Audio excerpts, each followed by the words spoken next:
नमस्कार, जय हिंद, जय भारत।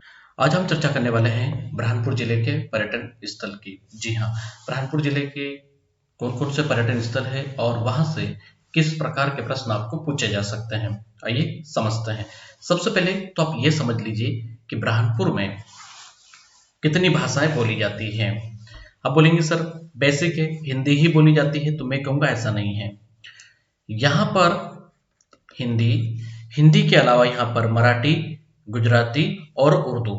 ध्यान दें और ऐसे ही प्रश्न एग्जाम में पूछ लिए जाएंगे आपसे कि ऐसा निम्नलिखित में से कौन सा शहर जिला है जहां पर ये चारों भाषाएं बोली जाती है। तो आप कहेंगे सर ये तो बेसिक है, हर स्थान पर बोली जाती है। हाँ, हर स्थान पे बोली जाती है। सर्वाधिक संख्या के दृष्टिकोण से अगर प्रश्न होगा तो वहां पर आपको आंसर करना होगा बुरहानपुर।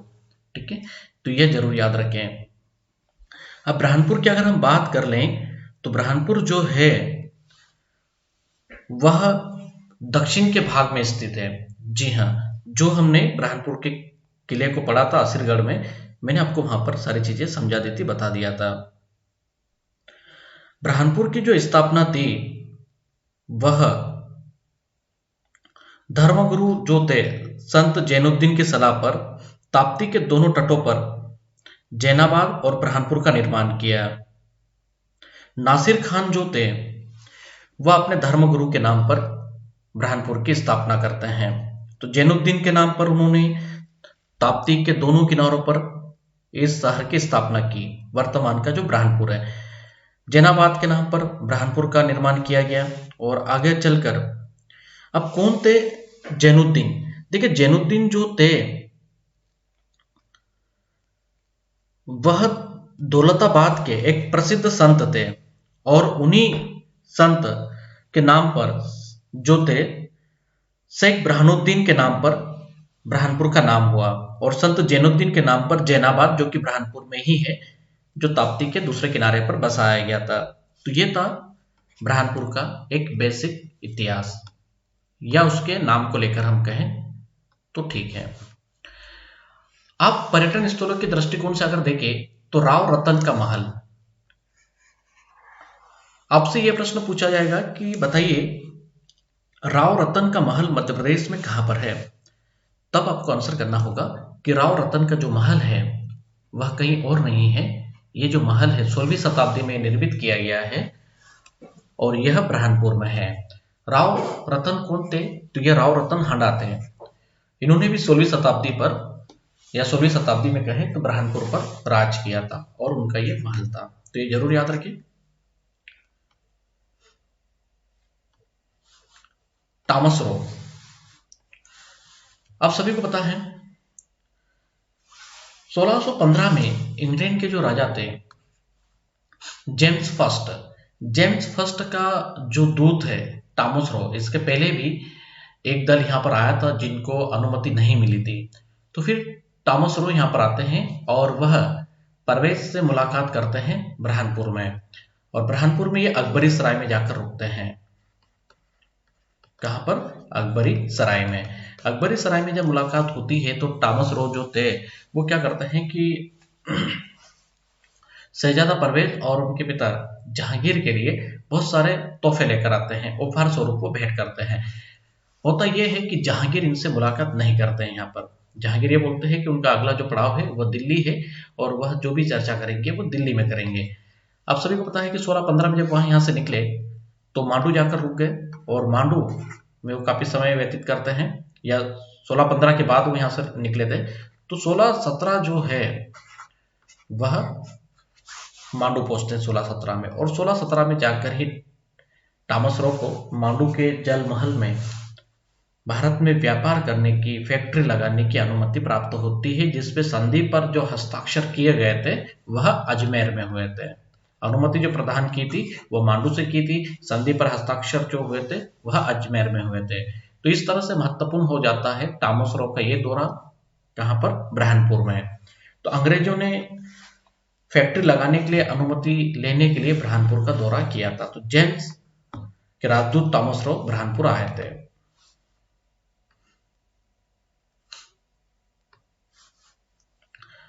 अगला है आपका चूरी वालों की मस्जिद।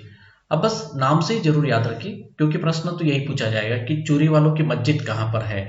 अब बोलेंगे मांडू हो सकता है, भोपाल भी हो सकता है, बुरहानपुर भी हो सकता है। यहाँ पर अगर 3 विकल्प हो इस प्रकार से तो थोड़ा क्या मैं कहूँगा कि बहुत ज़्यादा आप कंफ्यूज हो सकते हैं। खैर, अब बस इतना ही याद रखिए कि चूरी वालों की मस्जिद अगर आपसे प्रश्न पूछा जा रहा है तो आपको आंसर करना चाहिए कहाँ पर है, बुरहानपुर में है। ये इतवारा गेट के बाहर स्थित है मस्जिद। अब हमें इसकी कोई विशेषताओं पे तो नहीं जाना है, बस इतना याद रख लीजिएगा कि ये कब की है, 16वीं शताब्दी की है। आप देखेंगे बिना नींव की मस्जिद अगर प्रश्न पूछ लिया जाए आपसे कि चलिए बताइए बिना नींव की मस्जिद प्रदेश में कहाँ पर है, तब आप आंसर करेंगे उज्जैन। क्या करेंगे, कहाँ पर है ये, उज्जैन में है। तो ये जो फैक्ट है आपको पता होना चाहिए।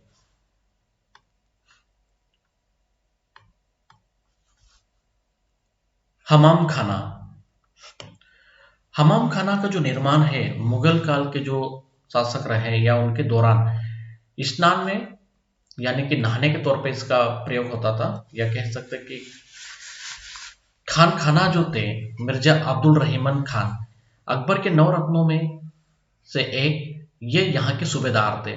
जरूर याद रखें कि अकबर के कौन से 9 रत्न बुरहानपुर में सूबेदारी के पद पर थे, तो वो थे रहीम खान खाना, अब्दुल रहीमन खान खाना के नाम से ये इतिहास में प्रसिद्ध है। इसके अलावा अकबर और जहांगीर के प्रसिद्ध मंत्रियों का यहाँ पर एक शिलालेख है। ठीक है, तो इसीलिए ये हमाम खाना प्रसिद्ध है। अगर आपसे प्रश्न पूछ लिया जाए कि हमाम खाना मध्य प्रदेश में कहाँ पर है, तो आपको आंसर करना चाहिए बुरहानपुर में है। तो इसकी इतनी ही विशेषता है, बस इतना ही ध्यान दें आप यहाँ पर। आऊ खाना, आऊ खाना बहुत फेमस है यहाँ पर। ये वही आऊ खाना है जहां पर मृतक मुमताज की बॉडी को रखा गया था। चलिए, ताप्ती नदी के किनारे पर है, एक रॉयल किले के सामने है। शाहजादा दानियाल का यह शिकार का स्थल था। अब शाहजादा दानियाल जो था वो यहाँ पर शिकार के लिए आया करते थे, और यहाँ पर एक पार्क डिजाइन किया गया है जो ईरानी शैली में है। ये जो पार्क वगैरह दिखाई दे रहा है आपको इसके सामने, ये पूरा का पूरा ईरानी शैली में बनाया गया है, और इसको किस नाम से जाना जाता है, आलम आरा और बाग ए जैनाबाद के नाम से ये प्रसिद्ध है। तो इतना याद रख लीजिएगा कि आलम आरा या बाग ए जैनाबाद मध्य प्रदेश में कहाँ पर है, तो आपको आंसर करना चाहिए कि वो बुरहानपुर में है। यहाँ का एक इतिहास और है जो बहुत कम लोगों को पता है। जब औरंगजेब जो था दक्षिण की सूबेदारी के पद पर था, जब शाहजहां बीमार थे उस समय, तो वह अपनी मौसी के यहाँ रुका था, यानी कि उसकी मौसी यहाँ पर रहती थी। तो क्या हुआ कि जब वो बुरहानपुर में थे तो उनकी मुलाकात इसी पार्क में हीराबाई से हुई। किससे हुई, हीराबाई। यह हीराबाई इतिहास के पन्नों में जैनाबादी बेगम के नाम से प्रसिद्ध हुई। अकबर की प्रेयसी थी, और यहाँ पर अकबर का भी इतिहास जुड़ा हुआ है, सॉरी औरंगजेब का। तो औरंगजेब की प्रेयसी थी, ये जरूर याद रखें आप। सॉरी, बार बार अकबर आ रहा है क्योंकि हम चर्चा कर रहे हैं बुरहानपुर की। चलिए ठीक है, औरंगजेब की, ओके, बस इतना याद रख लीजिएगा। तो मुमताज को यहीं पर दफन किया गया था। 6 महीने तक उसका मृतक शरीर यहीं पर रहा, और फिर उस मुमताज की जो कह सकते हैं उसकी जो शाहिदगाह थी उनके संरक्षण में यहां से उसके मृतक शरीर के कुछ अवशेष आगरा पहुंचा दिए गए। अब बात यह आती है ताजमहल को लेकर कि ताजमहल यहां पर क्यों नहीं बना। सॉइल कंडीशन ठीक नहीं थी इसकी वजह से, या फिर क्या था। तो बिल्कुल 2 चीजें थी यहां पर। बात तो सॉइल कंडीशन भी ठीक नहीं थी थोड़ी सी, ठीक है। सेकंड ये था कि यहां से बुरहानपुर और ये मकराना यहाँ पर है, ठीक है। मकराना बुरहानपुर का डिस्टेंस बहुत ज्यादा था जहां से संगमरमर का पत्थर लाना था, ओके। आप बोलेंगे सर बेड़ाघाट का पत्थर से काम हो जाता, तो मैं कहूँगा बेड़ाघाट के पत्थर से काम नहीं होना था। जो काम होना था वो मकराना, क्योंकि मकराना मुगल काल से प्रसिद्ध रहा है। इसीलिए यहाँ से आगरा और आगरा जो था वह मकराना से पास में था। ठीक है, और बड़े बड़े हाथियों के माध्यम से यहाँ से मकराना से बड़े बड़े संगमरमर के पत्थर लेकर ताजमहल का निर्माण किया गया। इसी वजह से ताजमहल यहाँ पर नहीं बना। दूसरा, यहाँ पर ब्लैक ताज है। आप बहुत से ये कहते हैं कि जो अवू खाना है उसी को काला ताजमहल कहा जाता है। मैं कहूँगा ये काला ताजमहल नहीं है, इसको नहीं कहते हैं। बस आप इतना याद रखिए कि मुमताज की वास्तविक कब्र, अगर आपसे प्रश्न पूछा जा रहा है, केबीसी जो है उसका भी प्रश्न यही था, कौन बनेगा करोड़पति में पूछा गया था कि मुमताज महल की वास्तविक कब्र कहाँ है, तो आपको आंसर करना है बुरहानपुर में है। इस पर हाल में और भी रिसर्च हुए हैं। जल आपूर्ति प्रणाली कुंडी भंडारा। अब ये कुंडी भंडारे को लेकर भी बड़ी ये है, कह सकते हैं कि भ्रांतियां हैं। खूनी भंडारा बच्चे पढ़ते हैं, इसको क्या बोलते हैं, खूनी भंडारा। ये कह सकते हैं कि एक मन घड़त है, जो मन से चलाया गया एक शब्द है, खूनी भंडारा खूनी भंडारा। आप जब एग्जाम में प्रश्न आएगा कि निम्नलिखित में से कुंडी भंडारा कहाँ है, और वहां पर ऑप्शन पे खूनी भंडारा या जो भी है इस तरह से प्रश्न बन सकते हैं, फिर आप क्या करेंगे, खूनी भंडारा कहेंगे क्या? ये कुंडी भंडारा है। ठीक है, इसको कुंडी भंडारा कहा जाता, ना कि खूनी भंडारा। अभी हुआ ये कि मुगल काल में जो इंजीनियर थे, ट्यूबिकुटल आर्च ट्यूबिकुटल आर्च जो थे आर्च थे, उन्होंने यहाँ पर एक बहुत बेहतरीन तरीके से एक ऐसी वाटर प्रणाली सिस्टम को सेटअप किया जो भारत में आज तक कहीं पर भी देखने को नहीं मिलती है। इस तरह की जो प्रणाली है इराक और ईरान जैसे देशों में देखने को मिलती है, उसी तर्ज पर उन्होंने इसका निर्माण किया। यहाँ का जो वाटर है मिनरल वाटर से भी कहीं ज्यादा परफेक्ट है और मानक है। और बुरहानपुर का ये जो कुंडी भंडारा है बहुत जल्दी विश्व विरासत की सूची में शामिल होने वाला है। यहाँ पर टोटल अगर आप देखें तो 8 पाइपलाइनें बिछाई गई थी।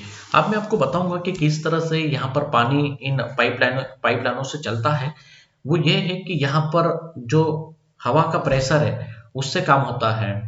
एक गजब की इंजीनियरिंग का अद्भुत नमूना, विश्व का जो कह सकते हैं एकमात्र जीवित प्रणाली जो है वह बुरहानपुर में है। तो कभी भी आप बुरहानपुर जाए तो इसको देखना ना भूले आप।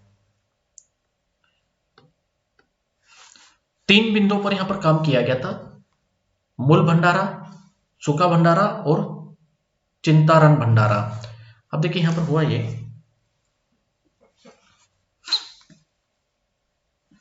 ये सतपुड़ा है और ये ताप्ती भेरी। और यहाँ पर जो पाइपलाइनें बनाई गई है ओपन, ये ऐसे बहुत लंबी लंबी है अंदर, है ना, 5 से 10 फीट नीचे है ये। तो ये ऐसा डिजाइन किया गया है कि ऊपर का पानी भी इसको इस लाइनों में चले जाता है और ताप्ती का पानी भी यहाँ पर आ जाता है। अब पता नहीं कैसे क्या है। ठीक है, और यहाँ का जो पानी है, मैंने कहा ना कि मिनरल वाटर से भी कहीं ज्यादा मानक है वह। तो ऐसी आड़ बनाई गई थी जिसमें 3 ये मूल है और कुछ समाप्त हो चुकी है, जिसका संरक्षण शासन प्रशासन ने मिलकर कर दिया है। तो ये ईरान की प्रणाली पर आधारित है। याद रखें कौन सी प्रणाली पर आधारित है, ये ईरान की प्रणाली पर ये बनाई गई है। तो ये आप जरूर याद रखें।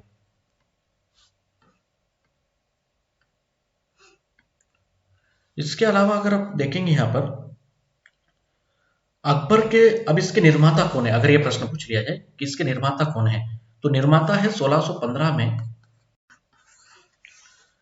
अकबर के सूबेदार, या कहें कि अकबर के महारत्न थे जो सूबेदार के पद पर थे, अब्दुल रहीमन खान खाना ने इसका निर्माण करवाया।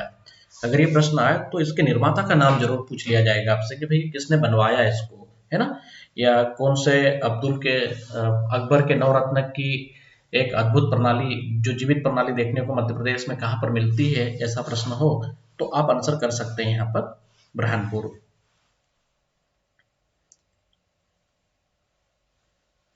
चलिए आगे हम और चर्चा करेंगे बुरहानपुर जिले के अन्य पर्यटन स्थलों की।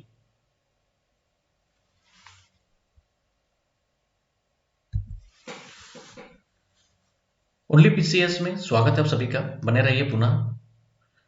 अब हम चर्चा करने वाले हैं गुरुद्वारा।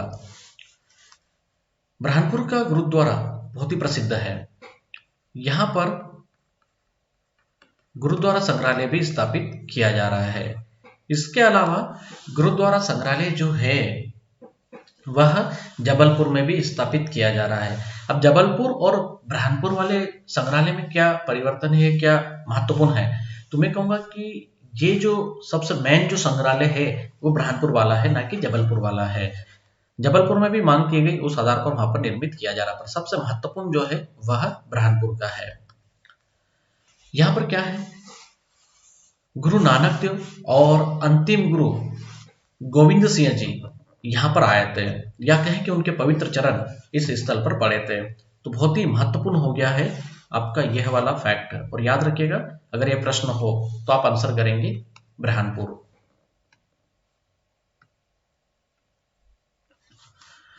अगला है आपका राजा की छतरी। मिर्जा राजा के नाम से प्रसिद्ध राजा जय सिंह फर्स्ट, जो कि मुगल सेना के सेनापति थे, औरंगजेब के, या कहें कि उसके सलाहकार थे। 28 अगस्त 1667 में बुरहानपुर में इनकी मृत्यु हो जाती है। जैसे इनकी मृत्यु होती है तो इनका अंतिम संस्कार यहाँ पर एक बोरदा घाट है बुरहानपुर में, ताप्ती के किनारे पर, वहीं पर अंतिम संस्कार जहां पर हुआ है वहीं पर उनकी ये छतरी निर्मित की जाती है। अब इस छतरी का निर्माण किसने कराया था, तो औरंगजेब ने कराया था। अब औरंगजेब का समयकाल जो था 1658 से 1707 का, तो ये जरूर याद रख लीजिएगा आप यहाँ पर। तो औरंगजेब के दरबारी वकील, उनके सेना नायक की छतरी मध्य प्रदेश में कहाँ है, तो आंसर करना है आपको बुरहानपुर। अब राजा की छतरी प्रश्न हो तो बुरहानपुर, ठीक है। और राजा चैनसिया की छतरी हो तो फिर आप आंसर करेंगे सीहोर, ओके।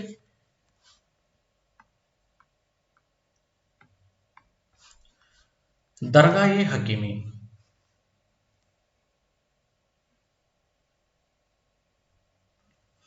यहां पर सैयदना अब्दुल कादर हमीनुद्दीन साहिब और अब्दुल तैयब जानकिनुद्दीन साहिब और सैयदी शेख जीवजी साहिब, इन तीनों की पवित्र मजारें हैं, कब्र है। आप आपसे प्रश्न कैसे पूछे जाएंगे उस पर मैं आगे आपके साथ चर्चा करता हूं। ये तीनों के तीनों जो है मजारे कब्र जो है वह संगमरमर की बनी हुई है और बहुत ही सुंदर है। आपसे प्रश्न क्या होगा मैं आपको बताता हूं। आपसे प्रश्न ये पूछा जाएगा, सैयदना अब्दुल कादर हकीमुद्दीन की मजार मध्य प्रदेश में कहां पर है, तो आप बोलेंगे सर हमने तो ये पढ़ा नहीं, ठीक। तब आंसर करेंगे आप बुरहानपुर। अगला प्रश्न फिर भी ऐसे ही हो सकता है, या यहाँ पर नाम बदलकर पूछ लिया जाए कि अब्दुल तैयब जाकिउद्दीन की कब्र कहां पर है, बुरहानपुर। सैयदी शेख जीवजी की साहिब की कब्र कहां पर है, तो बुरहानपुर। तो प्रश्न जो है एमपीपीएससी में वर्तमान में ऐसे ही पूछे जा रहे हैं, तो इसलिए अपनी तैयारी बहुत सटीक रखें आप।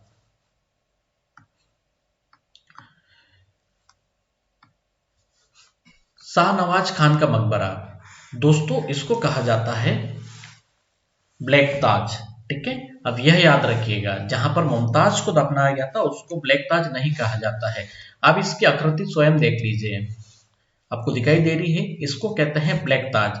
ब्लैक संगकारा पत्थरों से, जो कि ताप्ती नदी में पाए जाते हैं, उन पत्थरों से इसका निर्माण किया गया है, तो इसको कहते हैं काला ताजमहल। प्रश्न पूछा जाए तो आंसर यही करना है। ताजमहल की थ्योरी के अगर हम देखें तो ताजमहल 3 है प्रदेश का, मतलब एक और है जो आपका भोपाल में है। तो मुख्यतः अगर पूछा जाए कि काला ताजमहल कहाँ है, तो आप तो आंसर करेंगे सीधा सीधा बुरहानपुर। अब किसके नाम का मकबरा है, तो शाहनवाज खान का मकबरा है। कौन थे ये उतावली नदी के किनारे पर है। और यहां पर क्या है कि इनका जन्म जो है वह अहमदाबाद में हुआ था, और ये अब्दुल रहीमन खान खाना के बड़े बेटे थे, ठीक है। तो ये आपको पता होना चाहिए। दूसरा एक चीज और मैं आपको बता दूं, आसिरगढ़ किला जब हमने पढ़ा तो उसमें एक चीज ये भी आपको पता होनी चाहिए कि आसिरगढ़ किला जो है वह प्रदेश का एकमात्र दर्रा है जिसको बुरहानपुर का दर्रा हम कहते हैं, और उसके नीचे से जो नदी बहती है वह पंडार नदी बहती है। आसिरगढ़ किले के पास से ताप्ती नहीं बहती है, याद रखिएगा। अगर आपने ऐसा पढ़ रखा है तो उसमें सुधार जरूर कर लीजिएगा। असरगढ़ किले के नीचे से कौन सी नदी बहती है? तो याद रखना है पंडार नदी, ओके, ना कि ताप्ती। ताप्ती और असरगढ़ किले की जो दूरी है वह 10 किलोमीटर से भी ऊपर की है। जामा मस्जिद अपनी सुंदरता और पायदारी के लिए यह मस्जिद पूरे भारत में प्रसिद्ध है। बुरहानपुर की जामा मस्जिद की विशेषता यह है कि ये संगे खारा मतलब ब्लैक पत्थर जो है उससे निर्मित की गई है। इसको खुली छत की मस्जिद भी कहा जाता है और बिना छत की मस्जिद के नाम से भी यह प्रसिद्ध है। यहाँ पर आप देख पा रहे हैं, यहाँ पर क्या है कि रज्जा अली खान ने तो इसका निर्माण करवाया था। निर्माता जरूर नाम याद रखिए आप, ये फिरौन के शासक थे। मस्जिद की जो मेहराब है ये वाली, यहाँ पर अरबी में लिखे कुरान की आयतें हैं और हदीस जो थे उनका संस्कृत और देवनागरी लिपि में यहाँ पर एक अनुवाद अंकित है। तो मध्य प्रदेश में बिना छत की मस्जिद या खुली छत की मस्जिद जो है वो प्रदेश में कहां पर है? तो आप आंसर करेंगे बुरहानपुर।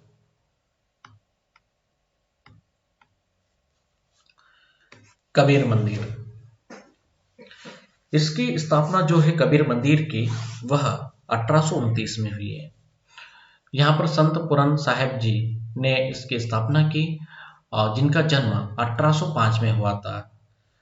अब यहाँ पर ये जो मंदिर बनाया गया है, यह मंदिर वर्तमान में कॉलेज के रूप में बड़ा प्रसिद्ध है। तो याद रखिएगा कि प्रदेश में कबीर कॉलेज कहाँ पर है, तब आपको आंसर करना होगा बुरहानपुर। या फिर प्रश्न हो कि कबीर मंदिर कहाँ पर है, तब भी आप आंसर करेंगे बुरहानपुर। कबीर चौरा कहाँ है, तब आप आंसर करेंगे बांधवगढ़। तो यहाँ पर हर चीज और हर एक पॉइंट पर ध्यान देना होगा, ओके। इसके अलावा यहाँ पर सेपिया हमेदिया यूनानी दिव्या मेडिकल कॉलेज है यहाँ पर बुरहानपुर में, जिसको आप यूनानी कॉलेज के नाम से जानते हैं, प्रदेश का पहला। तो ये जरूर याद रखिएगा कि अगर नाम पूछ लिया जाए कि नाम क्या है या फिर इस तरह का कॉलेज प्रदेश में कहां पर संचालित है, सेपिया हमीदिया यूनानी दिव्या मेडिकल कॉलेज एमपी में कहां पर है, तो आपको आंसर करना होगा बुरहानपुर, ओके। चलिए, इतना तो समझ में आ गया होगा आप सभी को। अगला है आपका चांदनी ताप गृह, मध्य प्रदेश का पहला। अब इसका निर्माण क्यों किया गया? इसका निर्माण इसलिए किया गया कि नेपानगर जो है कागज मिल, पेपर मिल जो है, उसको यहाँ पर इलेक्ट्रिसिटी सप्लाई की जा सके। 1953 में इसकी स्थापना की गई थी। इसकी कुल उत्पादन क्षमता 17 मेगावाट है। इसको जो जल आपूर्ति होती है वो ताप्ती से होती है और कोयले की आपूर्ति जो होती है, कोयला जो सप्लाई होता है वह तवा से होता है। आप कई बार आपने ये भी पढ़ा होगा कि 17 मेगावाट से इसकी कुछ कैपेसिटी बढ़ा दी गई है। अभी कितनी बड़ी है ये पूरी तरह से क्लियर नहीं है। अगर पूरी तरह से परफेक्ट क्लियर हो जाएगा या मानक डाटों में ये पाया जाएगा, है ना, या किसी विकिपीडिया के न्यूज़ पे कोई भरोसा नहीं किया जाता है, तो इसलिए 17 मेगावाट अभी आपको याद रखना होगा, ठीक है। जब भी यहाँ पर हमें एक वेरीफाइड कंटेंट मिलेगा, प्रमाणित दस्तावेज इसके जब प्राप्त हो जाएंगे और जब उसमें ये लिखा रहेगा कि वर्तमान में कितना प्रोडक्शन यहाँ से होता है चांदनी से, तो मैं खुद आगे आके आपको इसके बारे में अपडेट करूंगा और जरूर बता दूंगा, ठीक है। तो वर्तमान में आप 17 मेगावाट को जरूर देखें। महल गुलारा, गुलेरा पैलेस के नाम से प्रसिद्ध है। और यह प्रश्न पूछा जाए कि गुलारा महल मध्य प्रदेश में कहां पर है, आपको आंसर करना चाहिए बुरहानपुर या गुलेरा पैलेस। बस इतना याद रख लीजिएगा, ये उतावली नदी के तट पर है। कहां पर है? उतावली नदी के तट पर है ये। और यहां पर हजरत निजामुद्दीन का मकबरा है, जो आदिल खान जो थे उनके धार्मिक गुरु का, है ना, हजरत निजामुद्दीन। तो यह आप जरूर ध्यान में रखें इतना, ओके। और ये है वह गुलारा महल।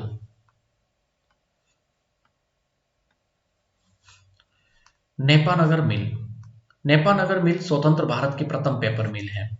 अब यहाँ पर दो तीन चीजें आपको समझ लेना चाहिए, अगर आपको नहीं पता है तो मैं बताता हूँ।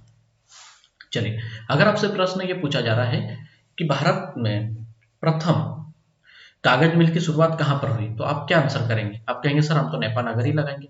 मैं कहूंगा कि अगर आपने नेपा नगर ऑप्शन को चूज किया है तो आपका एक नंबर कट जाएगा। आप बोलेंगे ऐसा कैसे? देखिए, आपसे प्रश्न क्या पूछा जा रहा है या क्या पूछा जा सकता है, आपसे ये पूछा जाएगा कि भारत में प्रथम कागज मिल की शुरुआत, आपसे ये प्रश्न पूछा जा रहा है ना। आपको समझना होगा कि भारत में पहले भी इस तरह की फैक्ट्रियां थी और भारत में प्रथम कागज मिल की जो शुरुआत हुई थी दोस्तों, वह 1870 में कलकत्ता में हुई थी। ध्यान दें यहाँ पर, भारत में प्रथम कागज मिल की जो शुरुआत है या कागज मिल जो खोली गई थी वो कलकत्ता में खोली गई थी 1870 में। अब क्यों पढ़ते हैं उर्तंड मार्तंड न्यूज़पेपर? जितने भी न्यूज़पेपर भारत में निकले हैं सबसे ज्यादा जिनका प्रकाशन हुआ है वो सबके सब कलकत्ता से हुए हैं, क्योंकि कलकत्ता इसका सबसे बड़ा हब था, नेपा नगर नहीं था। आप इसको कैसे याद रखेंगे, नेपा नगर कैसे स्वतंत्र भारत की है? ये इसलिए है कि स्वतंत्र भारत की, यानी कि स्वतंत्र भारत की प्रथम पेपर मिल कहिए आप इसको, तब ये जानी जाएगी कि हाँ ये है स्वतंत्र भारत की प्रथम पेपर मिल। अगर आप इसको ये पढ़ते हैं कि ये भारत की प्रथम कागज मिल थी, तो ऐसा नहीं है, उसके पहले फैक्ट्रियां लगी थी। ओके, तो इतना याद रखना है, इन जो पॉइंट है इन पर आप ध्यान दीजिए, प्रश्न ऐसे ही आपसे पूछे जाएंगे। भारत का पहला कागज पेपर कारखाना आप पढ़ते हैं जो पूरी तरह से गलत है, इसको कैसे पढ़ेंगे आज से आप? भारत का प्रथम, स्वतंत्र भारत का प्रथम पेपर मिल कारखाना, ये ठीक है। और ये प्रश्न अगर पूछ लिया जाए कि चलिए भारत में प्रथम कागज मिल की शुरुआत कहां पर हुई, तब आपको आंसर करना है कलकत्ता।